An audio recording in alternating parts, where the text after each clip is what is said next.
Hello friends, स्वागत है आपका विटेरिया पे। मैं प्रवीण कुमार आप लोगों का स्वागत करता हूं। आज के इस वीडियो में जो है हमारा मौर्य वंश का तीसरा पार्ट। प्राचीन भारतीय इतिहास के क्रम में हम लोगों ने मौर्य वीडियो में मुख्य रूप से दो वीडियो बने। दोनों में पहले वीडियो में हम लोगों ने उसके प्रारंभिक जानकारी, इतिहास के स्रोत और मुख्य रूप से जो उनके प्रमुख राजा थे उसके संबंध में जानकारी ली।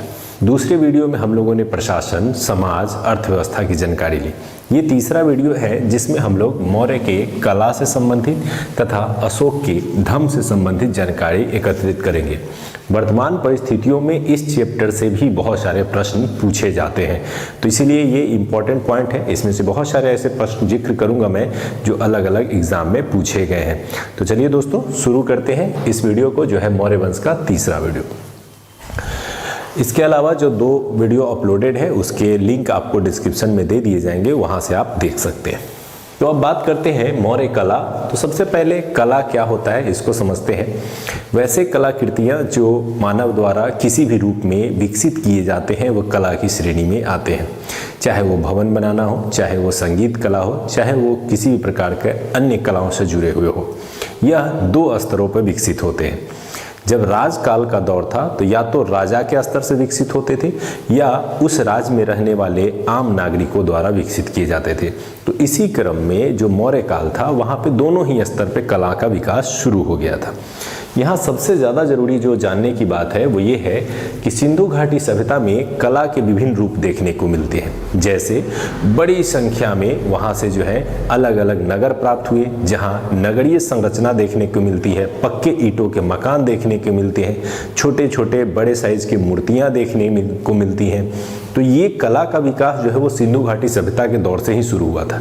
लेकिन सिंधु घाटी सभ्यता के बाद, उसके पतन के बाद वैदिक सभ्यता से कला का विकास जो है वो लुप्त हो जाता है और बहुत कम मात्रा में जो है कला देखने को मिलती है। लेकिन यह पुनः वह दौर आता है जहां से कला फिर से विकसित होना शुरू होता है, वह है मौर्य वंश। इस मौर्य काल के दौरान ही कला का व्यवस्थित रूप शुरुआत पकड़ता है और यहाँ से ऐसी शुरुआत पकड़ती है कि वर्तमान स्थिति तक कला का निरंतर विकास होते रह जाता है। तो वास्तव में सिंधु घाटी सभ्यता के बाद जो कला का दौर लुप्त हो गया था, उस कला के दौर का फिर से पुनः विकास जो है वो कहाँ से प्रारंभ होता है, तो वह प्रारंभ होता है मौर्य काल से। और इस काल में मुख्य रूप से जो है राजकीय स्तर पर राजाओं के द्वारा जो कला का विकास किया जाता है वो विशेष रूप से प्रशंसनीय माना जा सकता है। यहाँ से एक सबसे अच्छी चीज़ क्या रही कि कला के प्रयोग के लिए पत्थरों का प्रयोग शुरू होता है, जिसके कारण लंबे समय तक जो कलाकृतियाँ बनाई गई वो टिकी रह सकी। तो पत्थरों का प्रयोग जो है व्यवस्थित रूप से अगर कहीं से शुरू होता है तो वो शुरू होता है मौर्य काल से, जिसके कारण कला अस्थायी रूप ले पाता है। अब इस दौरान कई चीज़ें सामने उभर कर के आती हैं। अशोक के शासनकाल में बहुत बड़ी संख्या में शिलालेख, स्तंभ लेख और गुहा विहार बनाए गए। इन विहारों का उद्देश्य उनका मुख्य रूप से अपने प्रशासनिक व्यवस्था को प्रचारित करना, धार्मिक व्यवस्था को प्रचारित करना था। जैसे अशोक ने अपने धर्म के प्रचार के लिए शिलालेख, स्तंभ आदि का प्रयोग किया था, लेकिन इनका निर्माण अपने आप में विशेष कला को दर्शाता है। तो आइए हम लोग देखते हैं मुख्य रूप से अशोक द्वारा निर्मित शिलालेखों को, स्तंभों को, गुहा विहारों को, स्तूपों को और राजप्रसाद जो चंद्रगुप्त मौर्य द्वारा बनाया गया था। तो इसी में जो महत्वपूर्ण बिंदु हैं जिनसे प्रश्न पूछे जा सकते हैं उनको समझते हैं। तो अशोक के समय शिलालेखों का निर्माण हुआ। शिला पर कुछ लिखे जाते थे, इसलिए उसे शिलालेख कहा गया था। इसकी संख्या 14 प्राप्त हुई है और ये 14 शिलालेख भारत के अलग अलग जगहों से मिले हैं, जो कि शिलालेख भारत के बिल्कुल पश्चिमी सीमा अफगानिस्तान से लेकर के भारत के आंतरिक भाग तक देखने को मिलते हैं। इन शिलालेखों को जो खोजने के क्रम में क्रम संख्या 1, 2, 3 करके 14 संख्याएं इसमें दर्शाई गई हैं। इन्हीं शिलालेखों के ऊपर जो लिखे गए शब्दावलियाँ थी या जो लिखे गए वाक्य थे, जो राजा का एक संदेश भी होता था प्रजा के लिए, उनसे भी प्रश्न पूछे जा सकते हैं। इन 14 में जो कुछ प्रमुख थे, चलिए उनको देखते हैं। जैसे प्रथम शिलालेख पर पशु बलि की निंदा की गई है, यानी पशुओं की हत्या को रोकने संबंधी बात कही गई है। हालांकि अशोक के खुद के किचन में जो है कई बार मोर का जो है मांस पकाया जाता था, लेकिन उसने अपने शिलालेखों में, प्रथम शिलालेख में पशु बलि की निंदा की है। इसके अलावा चौथा शिलालेख काफ़ी प्रचलित है। इस शिलालेख में उसने भेड़ी घोष की जगह धम घोष की बात कही है। भेड़ी घोष का मतलब होता था युद्ध की नीति और धम घोष की का मतलब होता था धर्म की नीति, अर्थात धर्म के आधार पर शासन, और भेड़ी घोष होता था तलवार के बल पे शासन। तो उसने युद्ध के बल पे शासन को छोड़ करके धर्म के स्तर पर शासन स्थापित करने के संबंधी वार्ता जो है उसने अपने चौथे शिलालेख में लिखी है। पांचवा शिलालेख भी महत्वपूर्ण है क्योंकि उस समय धार्मिक कार्यों को और धार्मिक सूचनाओं को प्रचारित करने के लिए उसने धम्म महामात्रों की नियुक्ति की। यह एक पोस्ट था जिसका काम था अलग अलग क्षेत्रों में घूम करके धार्मिक भावनाओं को व्यवस्थित रूप देना, अर्थात धार्मिक विचारों को बढ़ावा देना। इसके लिए धम्म महामात्रों की नियुक्ति की गई और इसका वर्णन जो है वो पांचवें शिलालेख में मिलता है। इसके अलावा सातवां और आठवां शिलालेख जो है वो भी महत्वपूर्ण है। इस शिलालेखों में अशोक के द्वारा जो यात्राएं की गई थी, मुख्य रूप से तीर्थ यात्रा यानी धार्मिक यात्रा थी, उसका वर्णन मिलता है। हम लोग आगे पढ़ेंगे कि उसने कहाँ कहाँ यात्राएं की थी। तो सातवें और आठवें में, और सबसे महत्वपूर्ण जो कि आपको हमेशा याद रखना है वो है 13वां शिलालेख, जिसमें कलिंग युद्ध का वर्णन मिलता है जो अशोक के शासनकाल के 9वें वर्ष में घटित हुआ था और सबसे महत्वपूर्ण था। इस युद्ध के पश्चात ही अशोक का हृदय परिवर्तन होता है और वह भेड़ी घोष छोड़ करके जो है वह धर्म के मार्ग पर निकल पड़ता है। तो 13वें शिलालेख में कलिंग युद्ध का वर्णन है तथा उसके हृदय परिवर्तन का वर्णन जो है वो 13वें शिलालेख के माध्यम से मिलता है। ये सभी शिलालेख भारत के अलग अलग भागों में मिले हैं और टोटल शिलालेखों की संख्या कितनी है तो 14 प्राप्त हुई है। अब ये शिलालेख प्रारंभिक दौर में ही जब ब्रिटिश आए थे तो इन्हें खोजा, फिर ये पता लगाया कि किस काल का ये हो सकता है। तो खोजने के क्रम में बात करें तो शिलालेखों की खोज जो है 1750 ईस्वी में की गई थी और पादेट्री फैंथलर नाम के व्यक्ति थे जिन्होंने इसकी खोज की थी। लेकिन उस समय चूंकि इस पर जो लिपि थी वर्तमान हिंदी या अंग्रेजी लिपि का प्रयोग नहीं किया गया था, अर्थात देवनागरी या रोमन लिपि का प्रयोग नहीं था, बल्कि उस पर ब्राह्मी, खरोष्टी, अरमाइक और ग्रीक लिपि का प्रयोग था, जिसके कारण शुरू में इन शिलालेखों को पढ़ा नहीं जा सका। बाद में काफ़ी प्रयास करने के बाद पहली बार इसको पढ़ने में सफलता मिली 1837 में जेम्स प्रिंसेप को। ये दोनों ही प्रश्न आपने अलग अलग एग्जाम में देखे होंगे और बहुत बार ये पूछा भी जा चुका है। तो सबसे पहला व्यक्ति जिसने इस शिलालेखों को पढ़ा था वो थे जेम्स प्रिंसेप। जेम्स प्रिंसेप ने इन शिलालेखों को पढ़ा, उसमें ब्राह्मी लिपि के प्रयोग को पढ़ा, फिर खरोष्टी लिपि, अरमाइक लिपि को भी पढ़ा और इस तरह से लगभग 14 शिलालेख पर क्या लिखे गए हैं ये सारी बातों का पता लगा लिया गया। यहाँ पे कुछ प्रश्न और भी बनते हैं। एक तो आपको ये पादेट्री फैंथलर याद रखना है जिन्होंने 1750 में इसकी खोज की, और दूसरा याद रखना है 1837 में जेम्स प्रिंसेप ने जिसे इसने पहली बार पढ़ा था। इस पर जो लिपि का प्रयोग हुआ था वो था ब्राह्मी लिपि, खरोष्ठी लिपि, ग्रीक लिपि और अरमाइक लिपि। इन 4 लिपियों का प्रयोग जो है वो इन शिलालेखों पर देखने को मिलता है।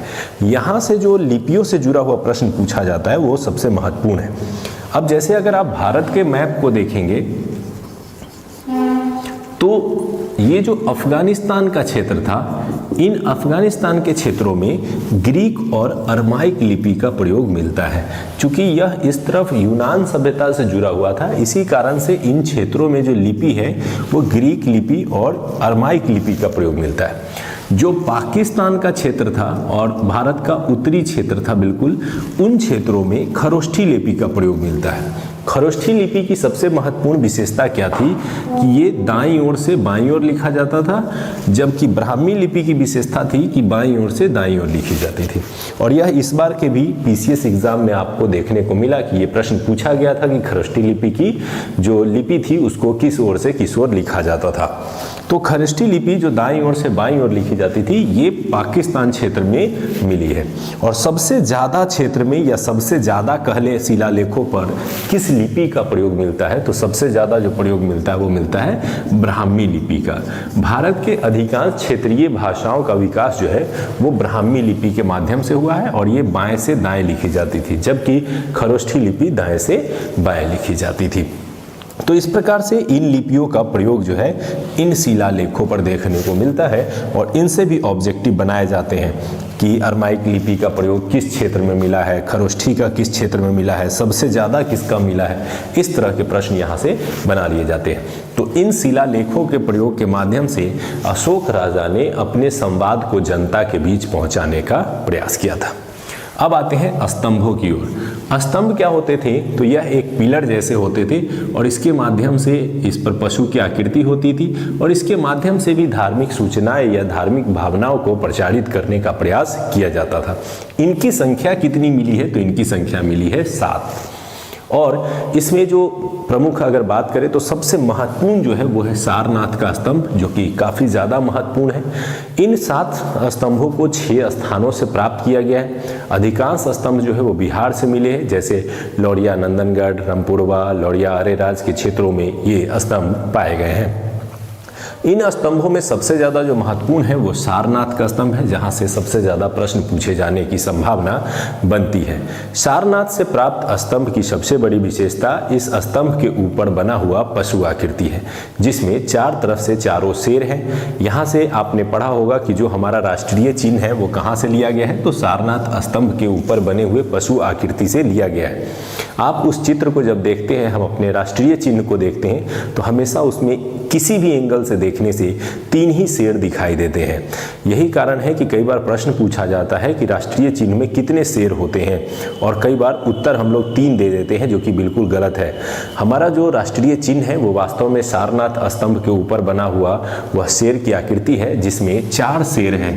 3 शेर किसी भी एक तरफ से दिखाई देता है, लेकिन कुल शेरों की संख्या उसमें 4 है। उस 4 शेर वाले आकृति के नीचे भी कुछ पशुओं की आकृति बनी हुई है, और उसमें 4 पशु आकृति बनी हुई है, जिसमें घोड़ा, हाथी, सिंह और बैल है। इसे याद रखने के लिए आप हेलो याद रख सकते हैं। H से हॉर्स, E से एलिफेंट, L से लायन और O से ऑक्स।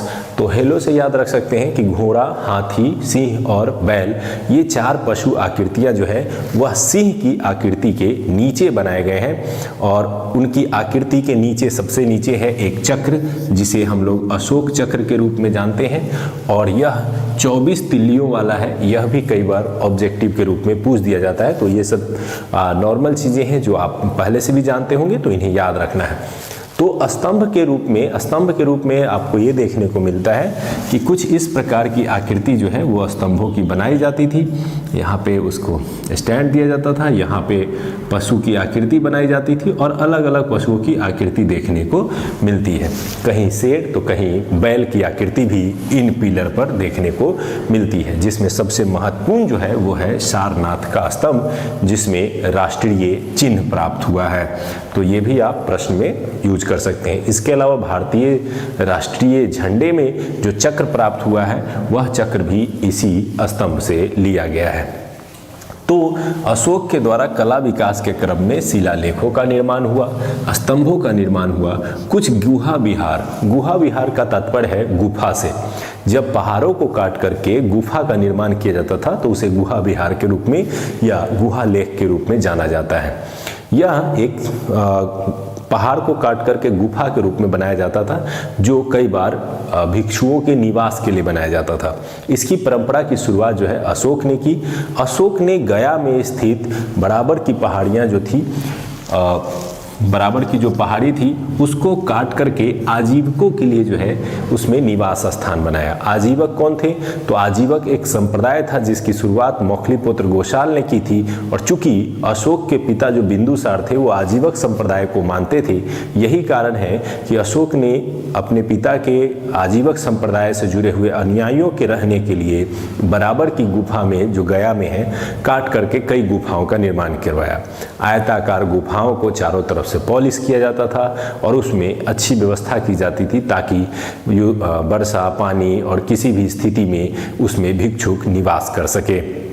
उन गुफाओं को भी नाम दिया गया, जैसे कर्ण चौपार, सुदामा, विश्व झोपड़ी आदि नाम से संबोधित भी किया जाता है। अब बात करते हैं कि अशोक के बाद उसका एक पौत्र हुआ जिसका नाम था दशरथ। उसने भी गया में ही नागार्जुन पहाड़ियों को कटवा करके गुफाओं का निर्माण करवाया जिसमें आजीवक रहते थे। तो कई बार यहाँ से दो तरह के प्रश्न आएंगे। एक आएगा कि बराबर की गुफाओं में किसने गुफाओं का निर्माण करवाया था, तो अशोक ने, और नागार्जुन पहाड़ियों में किसने करवाया था, तो वो करवाया था उसके पौत्र अर्थात पोते दशरथ ने। इस तरह से गुहा विहारों का भी एक अलग कला के रूप में देखा जा सकता है। अब बात करते हैं स्तूप की। स्तूप भी बौद्ध धर्म से जुड़ा था क्योंकि चूंकि अशोक जो है वो बौद्ध धर्म को मानते थे, इसलिए अधिकांश कलाकृतियों पर बौद्ध धर्म का प्रभाव देखने को मिलता है। लेकिन ऐसा नहीं है कि केवल बौद्ध धर्म को देखने को मिलता है, कई धर्मों का सार था, लेकिन अधिकांश पर बौद्ध धर्म का प्रभाव जरूर मिलता है। बात करते हैं स्तूप की, तो कुछ इस प्रकार की संरचना जो है वो किसी स्तूप की होती है। अब आपने इसमें सांची का स्तूप पढ़ा होगा जो कि मध्य प्रदेश में है और सबसे प्रसिद्ध है, उसका निर्माण भी अशोक ने करवाया था। तो स्तूप में क्या होता है कि यहाँ पर एक बॉक्स बना होता है, जिस बॉक्स में जो अवशेष होते थे बौद्ध धर्म के गुरुओं के, बौद्ध धर्म के दार्शनिकों के, उनके अवशेष को संरक्षित रखा जाता था और इन अवशेषों के संरक्षण को जो स्थल होता था उन्हीं स्थलों को स्तूप का नाम दिया जाता था, जो एक प्रकार का धार्मिक स्थल बन जाता था बौद्ध धर्म से जुड़े हुए लोगों को। इस स्तूप को चारों तरफ से इस तरह से घेर दिया जाता था और इस घेरावे को लकड़ी के घेरावों से बनाया जाता था अशोक और मौर्य काल में। लेकिन बाद में चल करके जब शुंग वंश आता है तो इन घेरावों को जो है वो पत्थर का कर दिया जाता है। ये पूछा भी जाता है कि किसके समय में लकड़ी का था और किसके समय में पत्थर का कर दिया गया था। तो शुंगों के समय में इसे पत्थर का बना दिया जाता है, जबकि उससे पहले जो है ये लकड़ी के प्रयोग से बनाए जाते थे। तो ये स्तूप जो है वो परंपरा की शुरुआत किस काल में होती है, तो मौर्य काल में शुरू होता है। अब स्तूपों के संबंध में कुछ जो प्राचीन ग्रंथ है उससे पता चलता है कि अशोक ने लगभग 84,000 स्तूप बनवाए थे, जो कि थोड़ा ज़्यादा बड़ा लगता है। ऐसा थोड़ा संभव नहीं लगता कि 84,000 स्तूपों का निर्माण जो है वो अशोक ने करवाया होगा। लेकिन कुछ प्रमुख स्तूप जरूर बनवाए थे अशोक ने, जिनसे प्रश्न पूछे जाते हैं, जिसमें सांची का स्तूप और भरहुत का स्तूप जो है वो काफ़ी प्रसिद्ध है। तो सांची स्तूप और भरहुत स्तूप का निर्माण जो है वो किसने करवाया था, तो अशोक ने करवाया था। अब बात करते हैं कि इन धार्मिक स्थलों के अलावा राजप्रसाद जो राजा का महल था वह भी मौर्य काल में काफ़ी प्रसिद्ध रहा। आपने नाम सुना है चंद्रगुप्त मौर्य, जो इस वंश के संस्थापक थे। तो उन्होंने एक राजप्रसाद यानी राजा का महल जो है वो पाटलिपुत्र में बनवाया था और उस महल के संबंध में जितने विदेशी यात्रियों ने उसके विषय में लिखा है, यही लिखा है कि यह ऐसा महल था जिसकी तुलना देवताओं के महल से की जा सकती थी। इस महल की सबसे बड़ी विशेषता थी कि यह 80 पिलर पर बना हुआ एक विशाल महल था। उस पिलर का जो निर्माण किया गया था वो पत्थर का था और पहली बार जो है देखने को मिलता है कि बड़े बड़े इमारतों में पत्थर का प्रयोग किया जाता है। पत्थर पर बने हुए इस इमारत की जो फर्श थी और छतें थी उसमें लकड़ी का प्रयोग किया गया था। तो जो पिलर थे वो पत्थर से बने हुए थे, उसके फर्श और छत जो थी वो लकड़ी के बने हुए थे। ये बीपीएससी में प्रश्न भी किया गया था कि राजप्रसाद जो मिला है पाटलिपुत्रा में, पटना में, वहाँ पे जो छतें थी उस राजप्रसाद की या फर्श थी वो किससे बने हुए थे, तो उसके लिए लकड़ी का प्रयोग किया गया था, जबकि उसके स्तंभों के लिए, पिलरों के लिए जो है वह पत्थर का प्रयोग जो है इसमें देखने को मिलता है। तो राजप्रसाद जो था वह भी एक कला की दृष्टि से महत्वपूर्ण था और यहाँ से भी ऑब्जेक्टिव बना करके पूछ दिए जाते हैं। ये तो प्रमुख थे ऐसे कलाकृति जो राजा के संरक्षण में राजा के द्वारा विकसित किए गए। लेकिन ऐसी भी कुछ कलाकृतियां थी जो मौर्य काल में जो समाज में रहने वाले आम नागरिक थे उन्होंने भी अपने स्तर से कला को बढ़ाने का प्रयास किया, तो उसे कहा गया लोक कला। इसे स्थानीय कला या लोक कला के नाम से भी जाना जाता है। तो जो आम नागरिक थे उन्होंने अपने स्तर से यक्ष यक्षिणियों की मूर्तियां बनाई। ये यक्ष यक्षिणियां क्या थी, तो यह देवताओं के प्रारंभिक दूत के रूप में देखे गए। बाद में चल करके इन्हीं का विकास जो है वह दैवीय रूप में होने लगा और मूर्ति कला का जो है और मूर्ति पद्धति जो थी पूजा की उसका विकास का प्रारंभिक रूप माना जा सकता है यक्ष और यक्षिणियों को। इसमें पुरुष और महिला रूपों को दर्शाया गया यक्ष एवं यक्षिणी के रूप में। तो ये लोक कला के रूप में थे। पटना के दीदारगंज से प्रमुख जो है यक्ष यक्षिणियों की मूर्तियां मिली हैं। इसके अलावा यूपी से और बिहार के अन्य भागों से भी यह यक्ष एवं यक्षिणियों से संबंधित मूर्तियां प्राप्त हुई हैं जो मौर्यकालीन लोक कला को दर्शाते हैं। इसके अलावा लोक कला की दृष्टि से NBPW, इस समय जो बर्तन बनाए जाते थे, पॉट बनाए जाते थे, वह NBPW अर्थात उत्तरी काली पॉलिश मृदभांड थे। तो कई बार ये प्रश्न भी पूछा जाता है कि मौर्य काल के दौरान जो मृदभांडों का निर्माण होता था वो किस रूप में थे, तो उत्तरी काली पॉलिश मृदभांड के नाम से जो है इन्हें जाना जाता है। तो लोक कला की दृष्टि से भी यह काल जो है वह प्रारंभिक काल के रूप में माना जा सकता है, क्योंकि सिंधु घाटी सभ्यता के बाद किसी काल में यदि कला का व्यवस्थित विकास राजकीय या स्थानीय स्तर पर शुरू होता है तो वह मौर्य काल है। तो इस तरह से इस वीडियो में आपने राजकीय कला से लेकर के लोक कला तक के बिंदु को आपने समझा और उम्मीद करते हैं कि इनसे आने वाले ऑब्जेक्टिव्स को भी आप जरूर सॉल्व कर पाएंगे। जब भी कोई चैप्टर आपको यहाँ वीडियो के रूप में देखने को मिलता है तो मेरा रिक्वेस्ट है कि इसको देखने के बाद आप एक बार चैप्टर से बुक को जरूर पढ़ें, ताकि आपकी सोच और विकसित हो सके, आपकी नॉलेज और बढ़ सके और आप अपने आप में एक अलग रूप में अपने आप को महसूस कर सके, अपने आप को प्रेजेंट कर सके, क्योंकि जितना आप अपने से करेंगे उतना और बेहतर बनते चलेंगे। इसके बाद जब आप चैप्टर पढ़ लें तो इसके ऑब्जेक्टिव्स को सॉल्व कर लें, आपकी पीटी और मेंस दोनों की तैयारी साथ साथ चलती रहेगी। अब बात करते हैं अशोक के धम्म की। अशोक ने जब कलिंग युद्ध के बाद हृदय परिवर्तन किया तो उसने बौद्ध धर्म को अपनाया। यह आपने पहले वीडियो में भी पढ़ा होगा कि उपगुप्त नामक बौद्ध भिक्षु के माध्यम से उसने बौद्ध धर्म को स्वीकार कर लिया था। बौद्ध धर्म स्वीकारने के बाद उसने कई तरह की नई रणनीतियां अपनाई, कई तरह के नए विचार उसमें जोड़े। यही कारण है कि बहुत सारे इतिहासकारों ने अशोक के धर्म को एक अलग रूप में देखा और ऐसा माना है कि अशोक का जो धर्म था वह केवल बौद्ध धर्म मात्र नहीं था, बल्कि उसमें कई धर्मों का सार था। यही कारण है कि अशोक के धर्म को इसे सभी धर्मों के सार के रूप में देखा जाता है और इस धर्म को केवल बौद्ध धर्म नहीं माना जाता है, बल्कि नैतिकता पर आधारित सभी धर्मों का यह एक मिला जुला रूप था।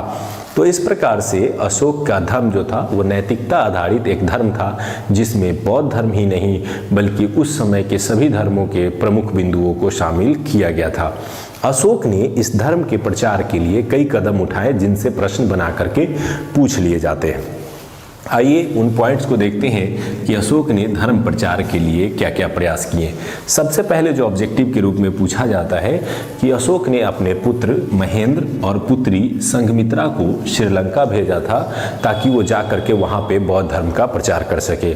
वह यहाँ बिहार गया से एक पीपल का वृक्ष भी लेकर के गए थे, जहाँ उन्होंने श्रीलंका के राजा को उपहार स्वरूप दिया और श्रीलंका के राजा ने जो है बौद्ध धर्म को स्वीकार कर लिया और वर्तमान में श्रीलंका में जो विस्तृत धर्म है वो बौद्ध धर्म ही है। तो इस प्रकार से पुत्र महेंद्र और पुत्री संघमित्रा के माध्यम से उन्होंने श्रीलंका में धर्म प्रचार का प्रयास किया। इसी प्रकार से उन्होंने अपनी पुत्री को नेपाल भेजा और नेपाल में भी धर्म प्रचार का प्रयास किया और उस समय भी नेपाल के राजा ने इसे सहर्ष स्वीकार किया और नेपाल में भी बौद्ध धर्म का विकास हुआ था। तो अपने पुत्र एवं पुत्रियों के माध्यम से उन्होंने भारत के बाहर भी धर्म प्रचार करने का प्रयास किया। भारत के अंदर अगर बात करें धर्म प्रचार को बढ़ाने का, तो धर्म प्रचार के विकास के लिए उन्होंने धम्म महामात्रों की नियुक्ति की। यह एक ऐसा पद था जिसका कार्य प्रत्येक 5 वर्षों पर घूम घूम कर समाज के लोगों को जो है धार्मिक मामलों में जागरूक करना था और इस तरह से धर्म महामात्रों की नियुक्ति के माध्यम से उन्होंने धर्म प्रचार का प्रयास किया, जो कि आपने पढ़ा था कि 5वें शिलालेख में धम्म महामात्रों की नियुक्ति के संबंध में वर्णन मिलता है। तो धर्म महामात्रों के माध्यम से भी अशोक ने जो है धर्म प्रचार का प्रयास किया। इसके अलावा जो शिलालेख, स्तंभ, स्तूप, गुफा आदि का निर्माण अशोक ने करवाया, उसमें भी धर्म प्रचार के कई बिंदु थे और उसने इसे धर्म प्रचार के लिए प्रयासरत किया।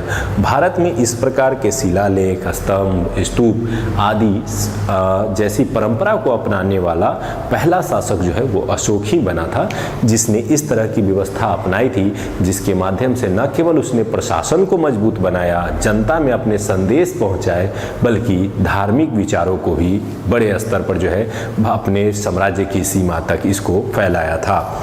बात करें तो अशोक ने इन सब प्रयासों के अलावा खुद धार्मिक यात्राएं शुरू की, क्योंकि अगर वो खुद राजा होकर के धार्मिक यात्रा करता है तो निश्चित रूप से जनता पर भी एक मोरल दबाव पड़ता है कि वह भी धार्मिक यात्रा करे।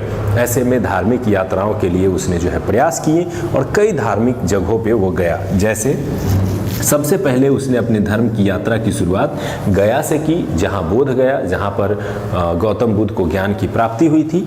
उसके बाद उसने कुशीनगर, जहाँ उनको निर्वाण की प्राप्ति हुई थी। फिर लुम्बिनी जहाँ पर गौतम बुद्ध का जन्म हुआ था। फिर उसने कपिलवस्तु, फिर सारनाथ और सबसे अंत में श्रावस्ती की यात्रा की। इस प्रकार से यह इसका धार्मिक यात्रा का क्रम है जिसे आप ध्यान रख सकते हैं। तो गया से लेकर के श्रावस्ती तक की उसकी यात्रा का ये क्रम रहा। इस दौरान उसने 10वें वर्ष में, अपने शासन के 10वें वर्ष, जब आपको पता होगा कि शासन के 9वें वर्ष में उसने जो है कलिंग युद्ध किया था, उसके अगले ही वर्ष वह जो है बोध गया जो है वो पहला धार्मिक यात्रा पर गया था।